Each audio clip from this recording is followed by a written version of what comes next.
obani kuyeva mhlaba wonke Khonzani uYehova ngoqobo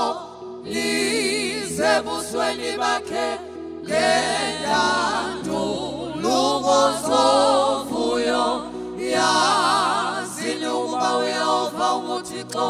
nguye osidalileyo asisithi thina bantu bakhe nebusha sehlelo lakhe ngena emasangweni akhe ngokubulela nasemakhusini akhe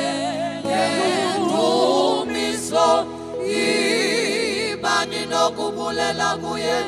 nidumise igama lakhe ngokuba elungile uYehova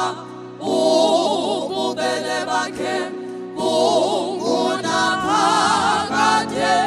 nenyaniso yakhe ihleli kwisizukulwana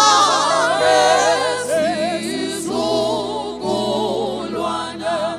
udumiso malubekho kuyise nakuye unyana nakuye moya oyigcwele njengoba kunjalo kwasekuqalekeni kunjengaloku nje